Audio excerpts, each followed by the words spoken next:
Hi hello. ഇന്ന് നമുക്ക് നാടൻ മത്തി മുളകിട്ട് കറി വെച്ചതാണ് കേട്ടോ. ഇപ്പോഴാണ് കേട്ടോ മത്തി കറി വെച്ച് നന്നായി കൂട്ടേണ്ട സമയം. കാരണം ഈ ജൂൺ ജൂലൈ മാസങ്ങളിലൊക്കെ ഈ മത്തിക്ക് പ്രത്യുൽപാദനം നടക്കുന്ന ഒരു ടൈം കൂടിയാണ്. അപ്പോൾ ഇത് മേടിക്കുമ്പോൾ നിറയെ അതിനകത്ത് പഞ്ഞീനും കിട്ടും, നല്ല നെയ്ച്ചാളയും കിട്ടാനുള്ള ചാൻസ് കൂടുതലാണ്. അപ്പോൾ അത് കാരണം കൊണ്ട് ഈ സമയത്ത് മത്തി മേടിച്ച് കറി വയ്ക്കാം. ഞാൻ അതിനായിട്ട് ഇവിടെ ഒരു ചട്ടി അടപ്പത്ത് വെച്ചിട്ടുണ്ട്. അതിലേക്ക് വെളിച്ചെണ്ണ ഒഴിച്ച് കൊടുത്ത് ആദ്യം ഉലുവയിട്ട് നന്നായി ഒന്ന് പൊട്ടിക്കുക. ഇനി കറി വയ്ക്കാനായിട്ട് ചെറിയ ഉള്ളി, ഇഞ്ചി, വെളുത്തുള്ളി, പച്ചമുളക്, കറിവേപ്പില എന്നിവ എടുത്തിട്ടുണ്ട്. ഉലുവ നന്നായി പൊട്ടി വന്നാൽ നമുക്ക് ഇഞ്ചിയും വെളുത്തുള്ളിയും ചെറുതായി അരിഞ്ഞത് ചേർത്ത് കൊടുത്ത് നന്നായി അതൊന്ന് വഴറ്റി കിട്ടണം. ഈ വെളുത്തുള്ളിയും ഇഞ്ചിയും നന്നായി വഴറ്റി കഴിഞ്ഞതിന് ശേഷം മാത്രം നമുക്ക് ഇതിലേക്ക് പച്ചമുളക്, കറിവേപ്പില, ചെറിയ ഉള്ളി ചെറുതായി അരിഞ്ഞത് എന്നിവ ചേർത്ത് കൊടുക്കാവുന്നതാണ്. ഇത് നന്നായി വഴറ്റിയെടുക്കണം കേട്ടോ. വഴറ്റിയെടുക്കാമെന്ന് വെച്ചാൽ ഏകദേശം ഇതിൻ്റെ കളറൊക്കെ ഒന്ന് ഗോൾഡൻ കളറാവുന്നത് വരെ വെളിച്ചെണ്ണയിൽ കടന്ന് നന്നായി മൂപ്പിച്ച് വഴറ്റി എടുക്കുക. ഇനി ഇത് നന്നായി വഴറ്റി വന്നതിന് ശേഷം മാത്രം നമുക്ക് ഇതിലേക്ക് പൊടികൾ ചേർക്കാവുന്നതാണ്. അതിനു മുമ്പ് ഇത് നന്നായി എളുപ്പത്തിൽ വഴറ്റി കിട്ടാൻ അല്പം ഉപ്പ് ചേർത്ത് കൊടുക്കുന്നത് നല്ലതാണ്. ഇനി നമുക്ക് ഇതിലേക്ക് പൊടികൾ ചേർത്ത് കൊടുക്കാം. അതിനായി ഞാൻ അല്പം മഞ്ഞൾപ്പൊടി, 1 സ്പൂൺ മുളക് പൊടി എന്നിവ ചേർത്ത് കൊടുക്കുന്നുണ്ട്.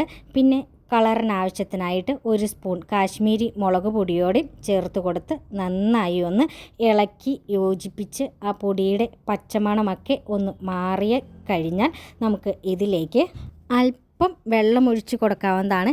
ഈ വെള്ളം അല്പം ഒഴിച്ച് കൊടുക്കുന്നത് എന്തിനാണെന്ന് വെച്ചാൽ ഈ പൊടിയൊക്കെ നന്നായി ഒന്ന് കുറുകി തിക്കായി കിട്ടും. അപ്പോൾ നമ്മുടെ ഗ്രേവിക്കൊക്കെ നല്ല ഒരു തിക്നെസ് കിട്ടുന്നതാണ്.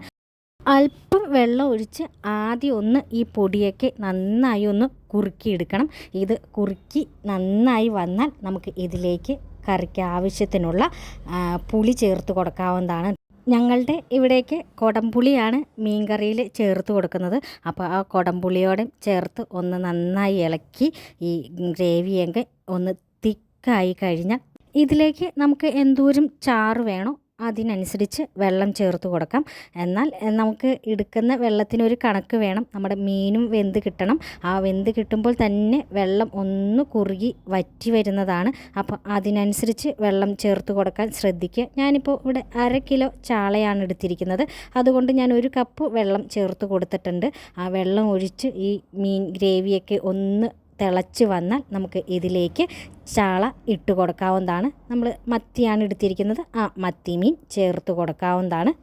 മത്തി ആയതുകൊണ്ട് തന്നെ പെട്ടെന്ന് വെന്ത് കിട്ടുന്നതാണ്. ഏകദേശം ഒരു 15-20 മിനിറ്റിനുള്ളിൽ നന്നായി ഈ മീൻ വെന്ത് കിട്ടും. ഇനി ഇതുപോലെ തവി കൊണ്ട് അധികം ഇളക്കി അങ്ങോട്ട് മീൻ ഒന്ന് നുറുക്കി കളയരുത്. ഒന്ന് നമുക്കിങ്ങനെ ആ മീനെല്ലാം നന്നായി ഒന്ന് വെള്ളത്തിൽ മുങ്ങി കിടക്കാൻ പാകത്തിന് ഒന്ന് ഇളക്കി യോജിപ്പിച്ച് ഒന്ന് അടച്ച് വെച്ച് ഏകദേശം ഒരു 20 മിനിറ്റിനുള്ളിൽ മീൻ കറി റെഡിയാണ്.